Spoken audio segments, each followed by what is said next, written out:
Hi class, in today's video we're going to be talking about section 3.6, rational functions. And so a lot of what we talk about today is going to remind you about one way we had of combining functions, where we had our quotient function. Remember, if we had f of x was some function and g of x was some function, we defined the quotient function as the one function divided by another. Well, it turns out that we often see these sorts of functions in the real world. And so a definition I'll introduce, which is going to look very similar to our definition up above, is that a function f that can be expressed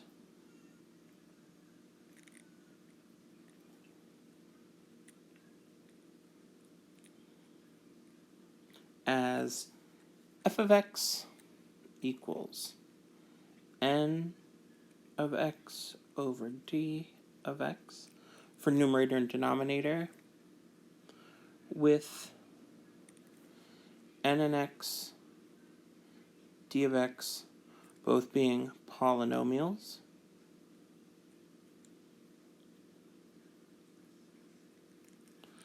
and d of x not being equal to the zero function is called a rational function. So a rational function is a function that can be expressed as one polynomial n of x divided by another polynomial d of x. So for example, if we have some f of x that looks like this, 3x minus 2 over x squared minus 3x plus 2, f of x is a rational function because n of x, which is 3x minus 2, and d of x, which is x squared minus 3x plus 2, are polynomials. D of x isn't equal to the zero function. But let's talk a bit about domain. What is the domain of f of x? Well, this should remind you of when we were talking about any of our reciprocal functions. Remember where we had 1 over x? We had a restriction on what x could be. If we had 1 over some expression, we had to exclude all x values for which the denominator was 0. So I'm going to rewrite this function on your next screen. F of x equals 3x minus 2 over x squared minus 3x plus 2. And from the domain,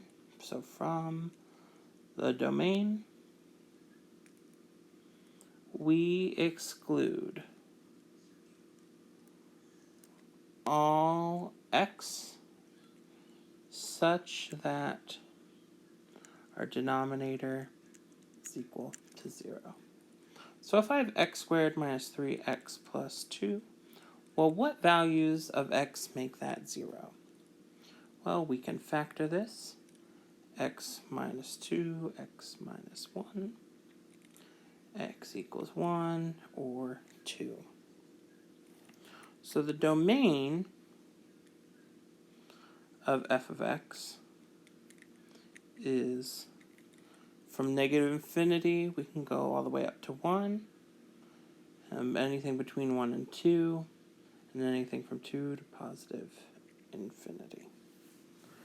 And so that is our domain. So it's all reals, but 1 and 2. And so our domain of f is that, and our range, we will see as we start graphing them, would be all real numbers. So let me go ahead and graph this for you. So I bring up GeoGebra. Maybe. struggle. Here we have y equals, now we'll go ahead and put in our quotient from the very beginning. We have 3x minus 2, 3x minus 2. And then in the denominator, we had what? X squared minus 3x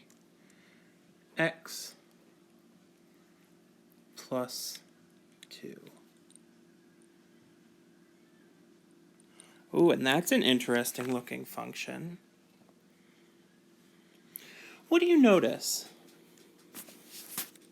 Well, we had 2 zeros, right? We said that x couldn't be 1 and x couldn't be 2. So what happens if I plot those lines? X equals 1. And we had a line, x equals 2. Notice this piece on the left keeps going bigger and bigger and bigger before that line, and then it jumps all the way down here. And then this piece that almost looks like a parabola falls between those x equals 1 and 2 lines. And then it jumps all the way up here and then continues off to the side. Well, let's remind ourselves, let me turn off this graph. Remind ourselves what the function y equals 1 over x looks like. We had a special name for what happens here at the y-axis and the x-axis, and that was called an asymptote. And so let me go ahead and go back here. So wherever, this is called a vertical asymptote. So we have the line x equals a is called a vertical asymptote if my function value goes towards infinity, so that means gets really, really big, as my x value goes towards a from the left, or as x goes towards a to the right. So let me tell you what I mean by that. So let me go ahead and sketch that function we just talked about. So at x equals 1 and x equals 2, I wish I'd labeled them up top, but hindsight's 20/20. And then remind me what it looked like. Go back to our graph. Turn that off. And it looked something like that. So from the left, droops down a little bit, and then goes up. To the left, droops down, and then goes up. Something sort of parabola-ish. And then from the right, stays above the axis the whole time. We had something like that. So what this says, the line x equals a, so the line x equals 1 is a vertical asymptote because, and let me pick another color, my function value goes to infinity, goes up that way, as x gets close to 1 from the left. So we read that from the left. Similarly, let me re-sketch that. Pick a different color.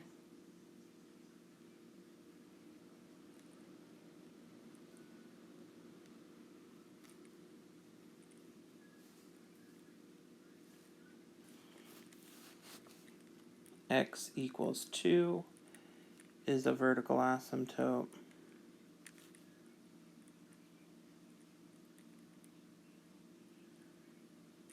because f of x goes to positive infinity as x goes to 2 from the right. From the right. And also think of that as from the positive side or from the negative side. So our function here goes up to infinity as our a value gets closer to 2 from the right. You're like, well, what's so special about the vertical side? Because clearly it looks like it's going down here towards the bottom. Well, and that's true. So it's true if our function goes to infinity as it goes from the left to the right, or if our function value goes to negative infinity as x goes to a from the left, or as x goes to a from the right. So let me erase that a, and let's talk some more concrete examples. It's important to note that if I go back to my graph, I'm going to zoom in here. It looks like they touch, but if I zoom in, it never touches that asymptote. And if I go down to where it starts to look like they're touching again, see there, they look more or less like they're touching.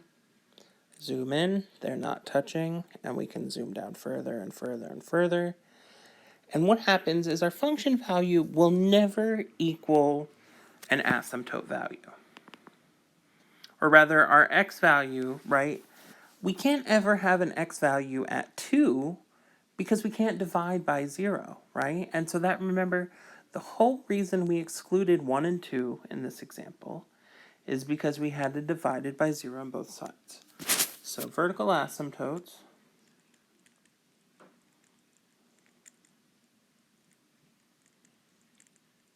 correspond to points that would result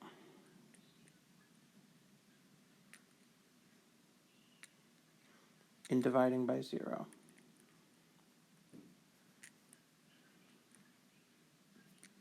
So if we are our example, I'm going to go back to our first example, f of x equals 3x minus 2 over x squared. And let me go ahead and just skip a step and factor it. We had x minus 1, x minus 2, x minus 1, x minus 2. Since x can't equal 1 or 2, we can never reach the asymptote.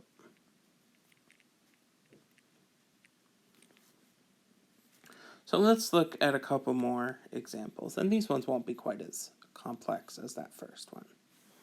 Here we have, so examples. F of x equals x plus 3 over x minus 2. Well, this is our numerator,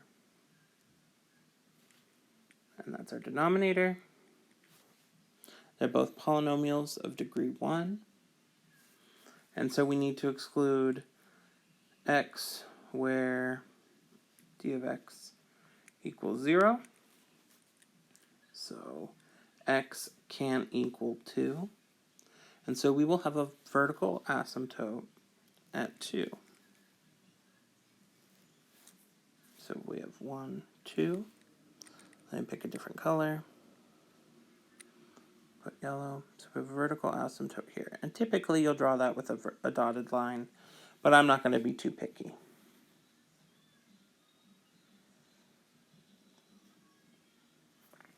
And if you're like, well, how do I know what this graph looks like? Well, we have a couple pieces that'll teach us how we can look at this. The first is, think about our library function. So let me pick a different color.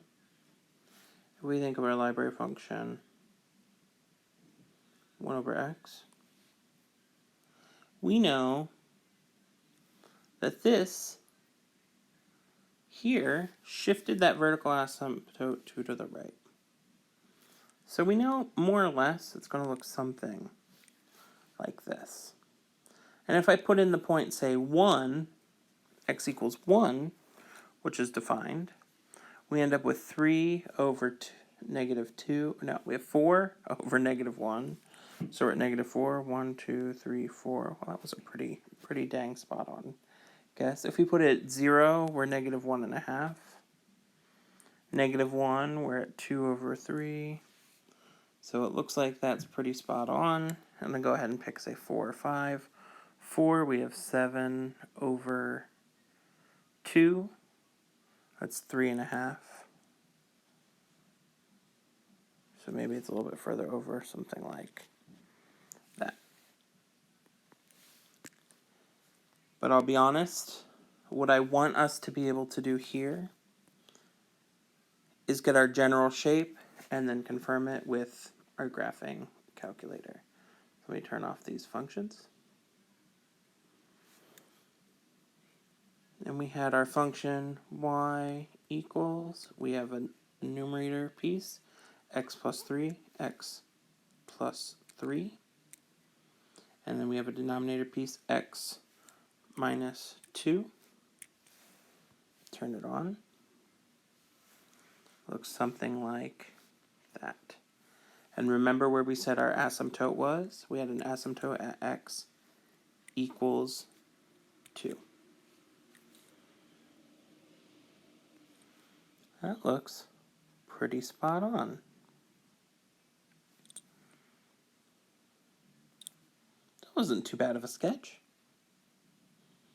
I'll take it.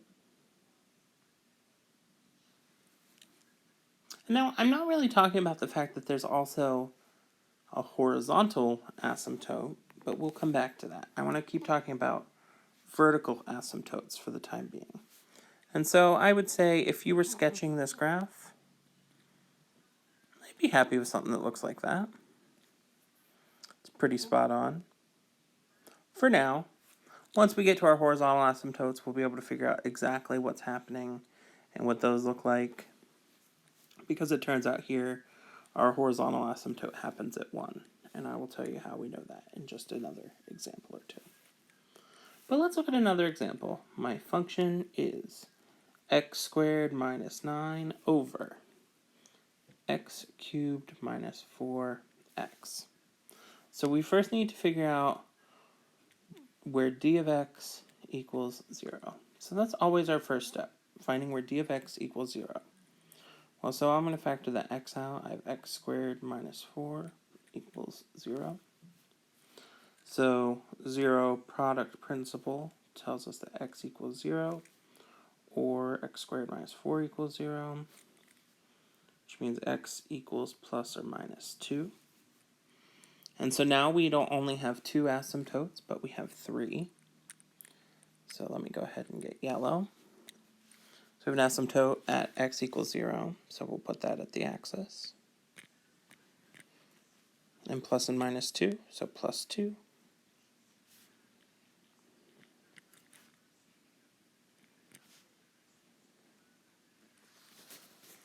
You're like, well, how do I know what happens in this case? Well, what we can do, and it's always worthwhile, is to pick a couple test points. So let me pick some magenta. So we'll pick a point from each of our intervals. So we'll pick a point negative 1, 1, 3, and negative 3. How's that sound? Well, at 3 and negative 3, the numerator is 0. The denominator is not 0. So we know that these points happen here.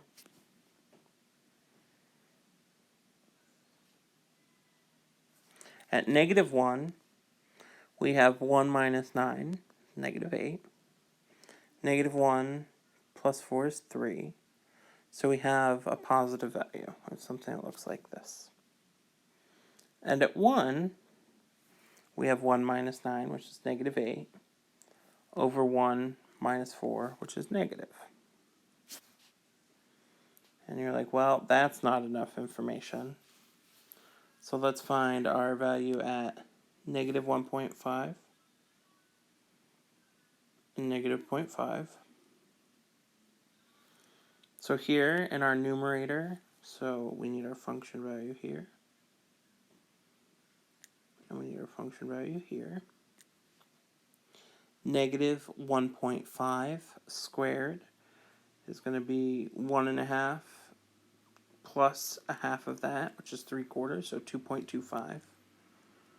Positive 2.25 minus 9 is what? 6.75. So we have a positive number, 6.75, over 1.5 cubed, and I'm going to bust the calculator out for this, because that's 1.5 times 1.5 times 1.5. That was a negative minus 6. It's negative 9. 9.375.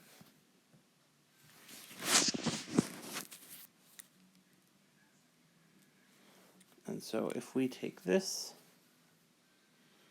and we are going to divide that, 6.75, we get negative 0.72. So that seems like it was maybe an awful lot of work.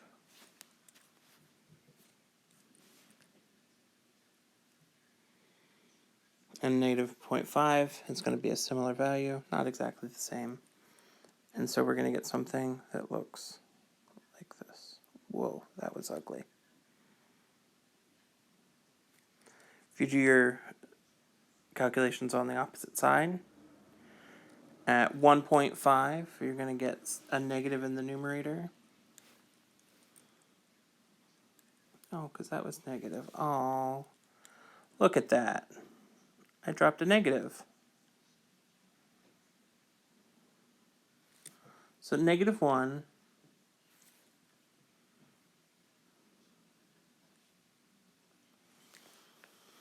it's a struggle sometimes, guys.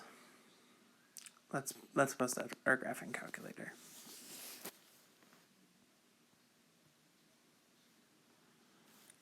Y equals something divided by something. So we'll get our fraction bar in there.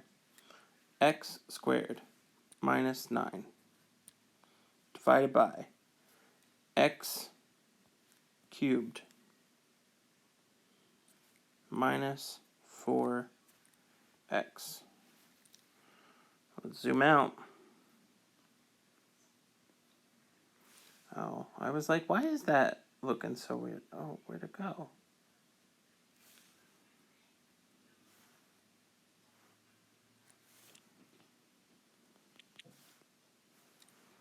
I don't know why it's not letting me edit that. All right, well, we'll try again.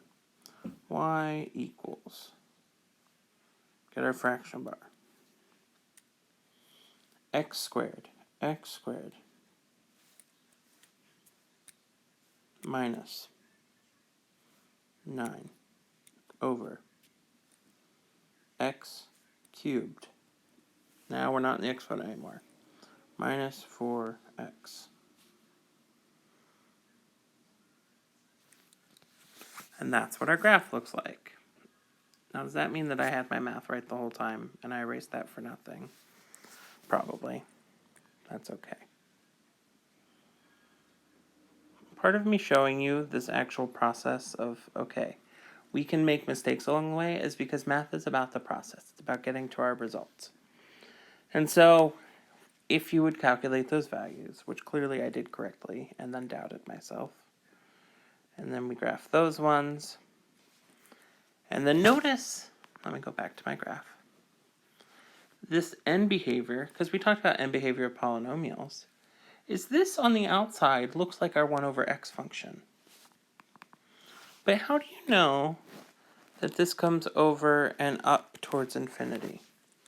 Well, if you pick negative 3, remember I said that was almost 0, or it was 0. why is it that if we get closer to that asymptote at -2,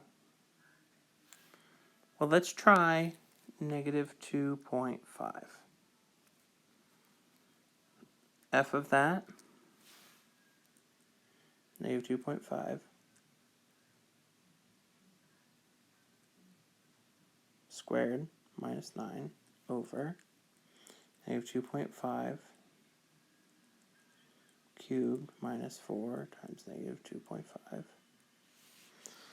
And let's go ahead and calculate that value. So we have 2.5 times 2.5. It's a positive 6.25 minus 9.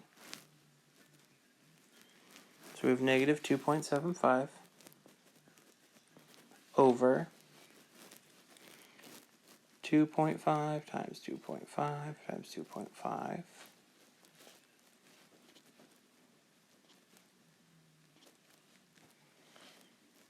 That was a negative 3.125 minus 4 times 2.5. So that's 4 times 2 is 8, 9, 10. We have negative 13.125. So we have negative 2.75 divided by that. So we have that times negative 2.75.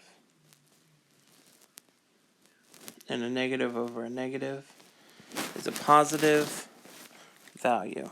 So this value here is positive, right? Because a negative times a negative is a positive. But then conversely, if we were over here at, say, 4, or no, 4 is the wrong side. Positive 2.5, ooh, it's a struggle. 2.5. We're going to get 2.5 times 2.5 times 2.5 minus 10. So we're going to have a positive minus 10, which is negative, and our numerator is going to give us something that looks like our graph, where we have negative values. And I can do this where I put a point on our graph and we can see, right, as we trace along. At 3, I said it was 0 because the numerator was 0. But at 2.5, we're negative 0.5. And then notice as we trace this value, it's getting closer and closer to 0, but never quite reach it. And if we go this way, it's getting smaller and smaller and smaller. And there for a while, there it said at 2, negative infinity. Well, that point doesn't really exist at negative infinity. But here we see the positive value. So this is why, in my original plan, I wasn't going to graph this function, but I wanted to, because I wanted us to be able to see what happened. So let's recap so far. Recap. I want you to be able to find vertical asymptotes. It's very important that you can find those, and that's where our denominator equals 0. Those x values where the denominator equals 0. X equals a is a vertical asymptote. And in that convoluted example where we sketched the whole graph, our denominator was 0 at 0 and plus or minus 2. And so at 0 and minus 2 and plus 2, we had our vertical asymptotes. I also want you to be able to find horizontal asymptotes. So finding horizontal asymptotes.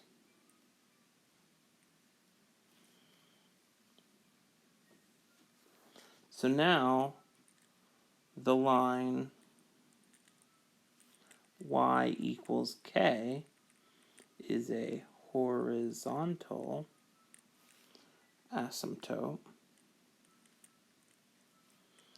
of a function if f of x goes to that value k as x goes to infinity, or f of x goes to that k as x goes to negative infinity. And so, let me go back to my handy-dandy graph we were just at. Notice, get rid of B. This point A is getting closer to 0. 0.15, 0.14, 0.13, 0.12, 0.11, 0.1, 0.09, right, as my x value gets smaller. So that means that the line y equals 0 is a horizontal asymptote here. And you're like, well, how do I know if I don't go further out? Delete that point. As I go further out, for example, see, A is getting closer and closer to 0, closer and closer to 0, but it starts getting not so much closer.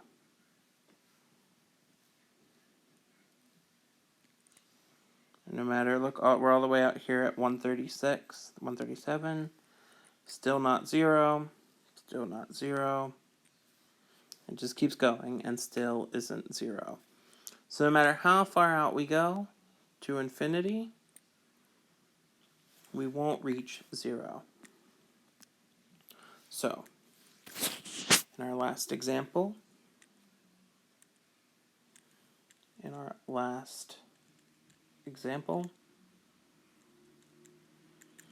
we had f of x equals x squared minus 9 over x cubed minus 4x.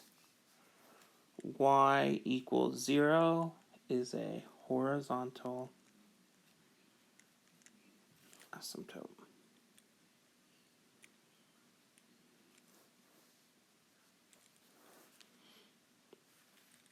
And now let me give you some rules for how we know that it was y equals 0. So rules. If my function is a numerator polynomial over a denominator polynomial, we have sum a n x to the n plus a n minus 1 x to the n minus 1 all the way down to a 1x plus a 0.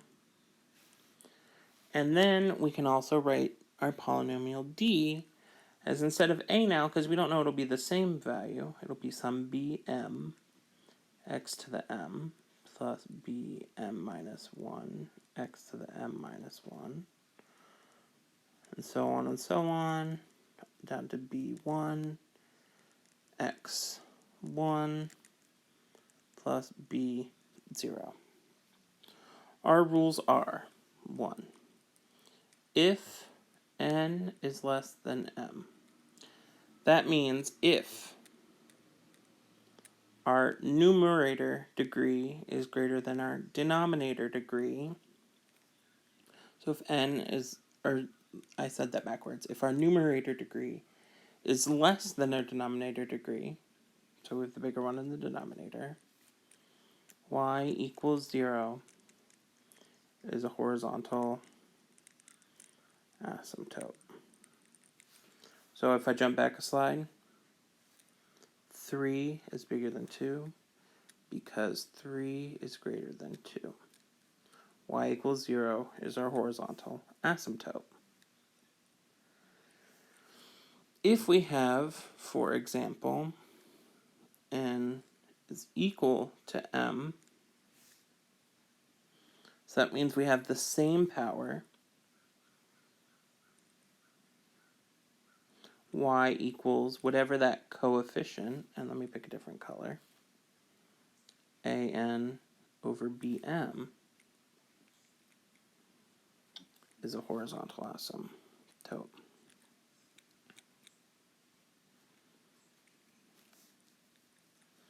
So let me jump back 2 examples where we had x plus 3 over x minus 2.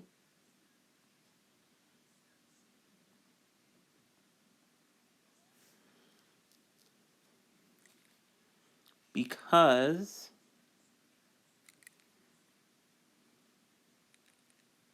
one equals 1, n equals m, here we have its coefficient of x, 1 over 1 is our horizontal asymptote.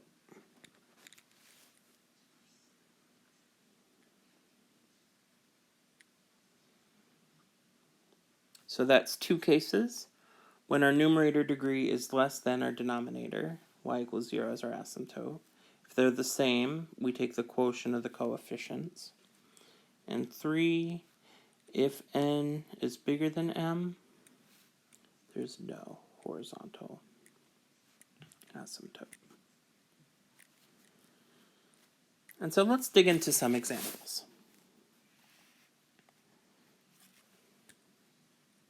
If f of x equals 2x minus 1 over x squared minus 4. Well, first, let's go ahead and factor the denominator, 2x minus 1, x minus 2, x plus 2. So we have 2 types of asymptotes to find.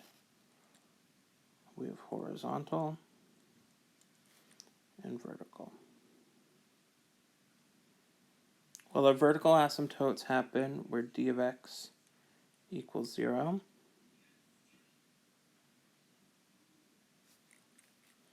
And so x minus 2, x plus 2 equals 0. Tells us that x equals plus or minus 2. So if I were going to graph it, I know that at plus 2 and minus 2, we have vertical asymptotes. And then when we think about our horizontal asymptote, we need to compare n and m. So we have a 1 and a 2. So n is less than m.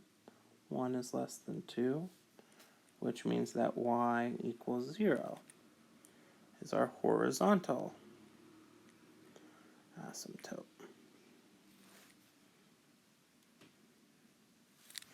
So something like that. And we could plot our points, or we'll go to our friend the graphing calculator. Turn these graphs off. Go back to the origin, or we won't be able to see anything. We have y equals. Let's go ahead and get our fraction bar in there. 2x minus 1, 2x minus 1 over x squared minus 4. So we had here our 2 asymptotes at x equals negative 2.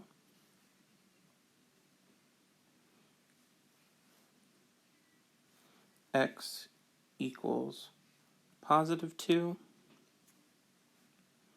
And then y equals 0.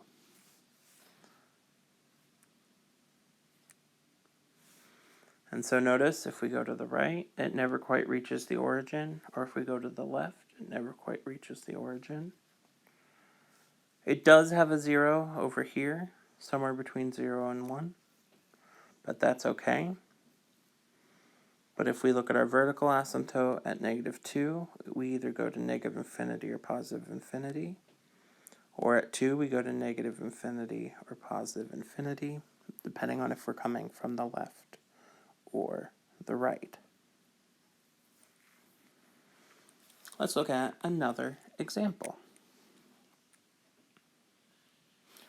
And so let's go ahead and we'll sketch that just so we have it. So we had something, what was it? It looked like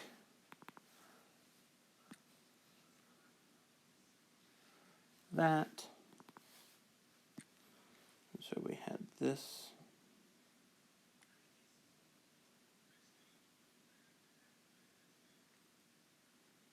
That looks something like that. Again, because we're on online and we're using my math lab, I'm not going to be asking you to graph. I might ask you to pick which one is the correct graph. But mainly I'm interested in asking you to find asymptotes, vertical and horizontal. And then I might ask you to find, or to match a graph. But you can use your graphing calculator for that. If we have g of x equals 3x plus 4 over negative 4x plus 5. So we have our vertical asymptote, where negative 4x plus 5 equals 0. So we have negative 4x equals negative 5, x equals 5/4, which is 1.25, 1 1/4. We have a horizontal asymptote at, well here, 1 equals 1, so m equals n. So we have 3 over negative 4. Y equals that, and x equals that. So if I draw my coordinate grid, pick a different color, we have a horizontal asymptote at 3/4.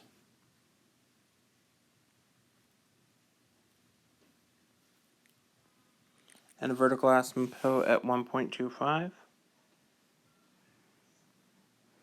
Something like that. And so that's our offset. And we'll go ahead, turn these off. We had y equals, get a fraction bar in there, 3x plus 4 over negative 4x plus 5. And where do we say our asymptotes were? We said we had one at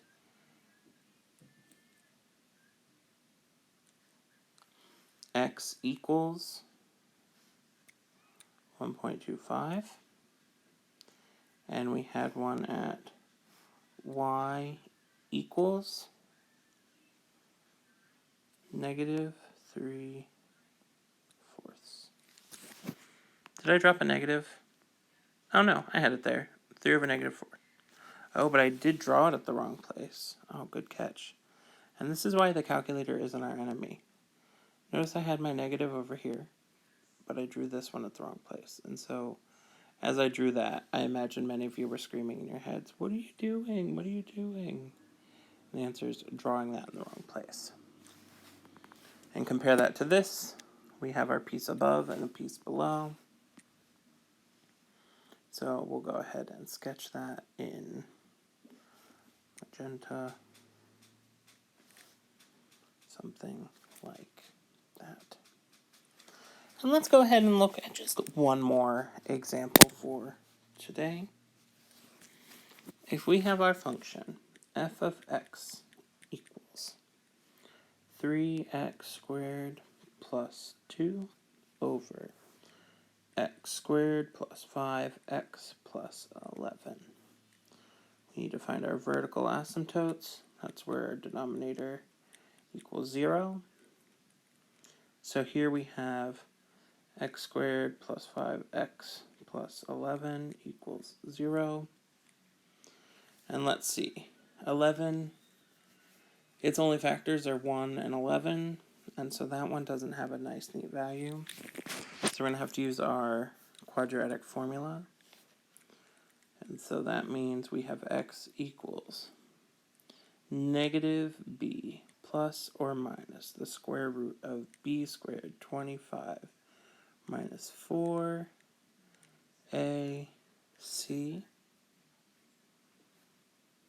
Ooh, what do you notice? 4ac over 2a, which is just 1.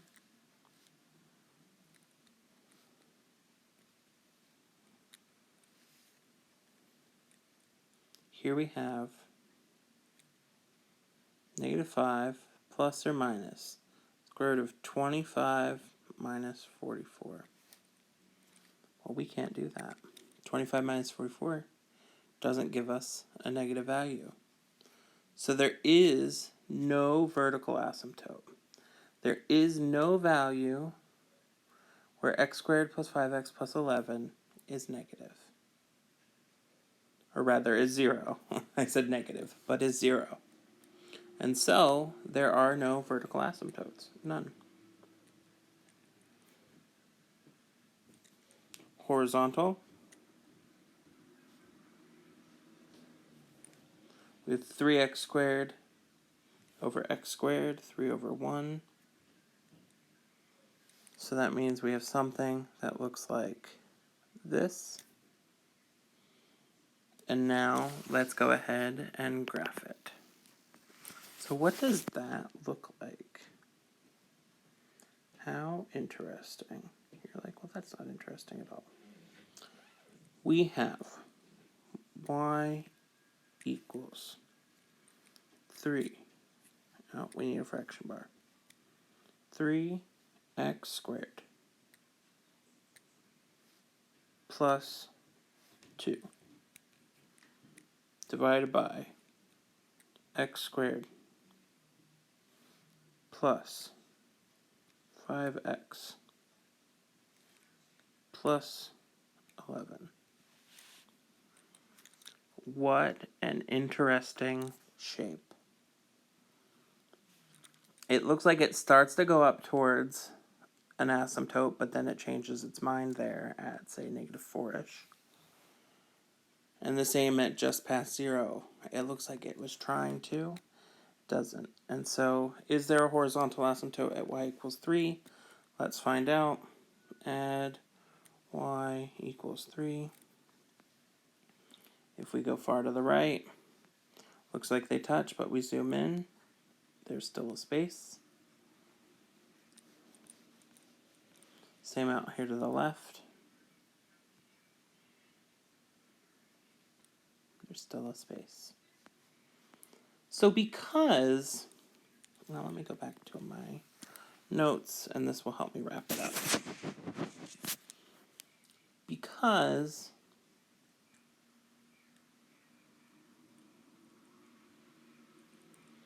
a rational function can have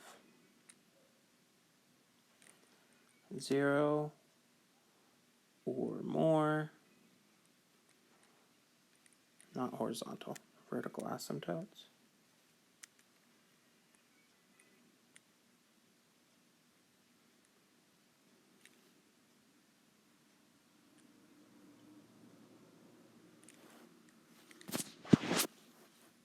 And 1 horizontal asymptote. I want you to be able to find them.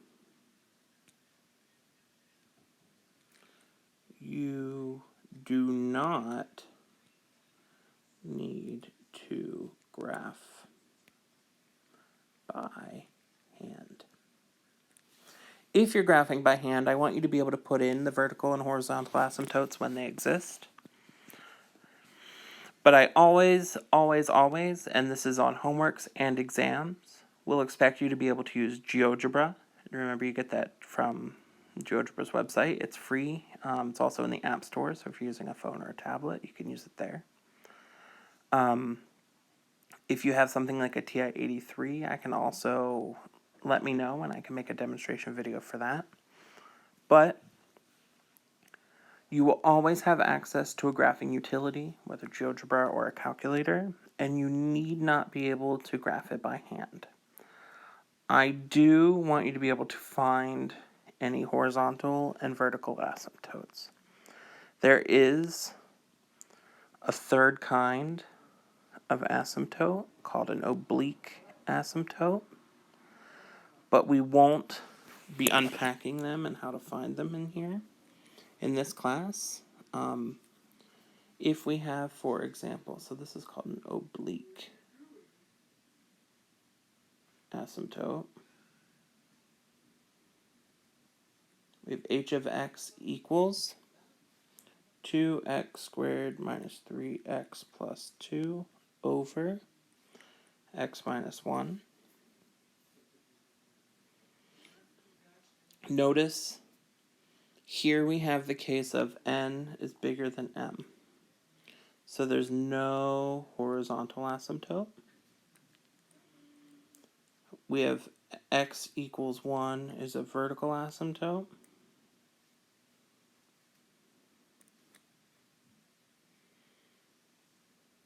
And actually, if we go ahead and factor this, we'll have 2x minus, what is it, x?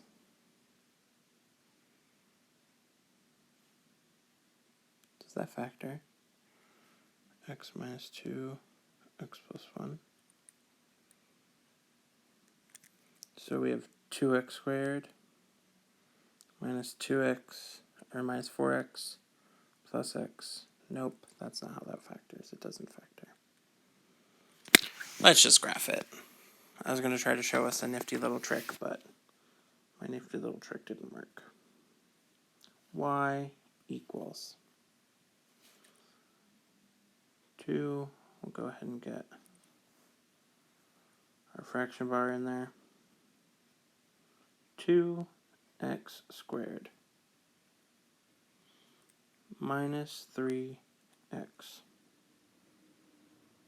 plus 2 divided by x minus 1. So remember we said, well, there is a vertical asymptote at x equals 1. But there isn't a horizontal asymptote. Instead, we have this angled asymptote. And that angled asymptote is at 2x minus 1.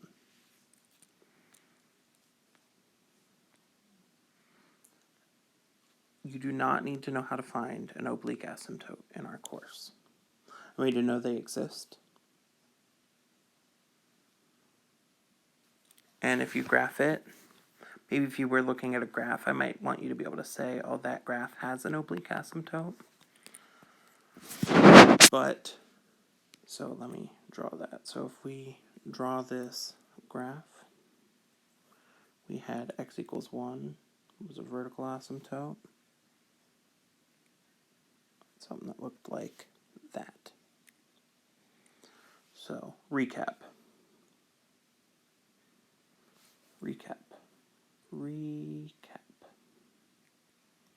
Find vertical asymptotes. 0, 1, or more, wherever the denominator is 0. Find the horizontal asymptote, if there are any.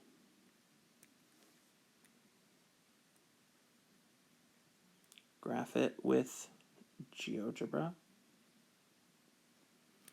or a TI 83, 4, or 89, doesn't matter to me which. And then I want you to be able to recognize an oblique asymptote.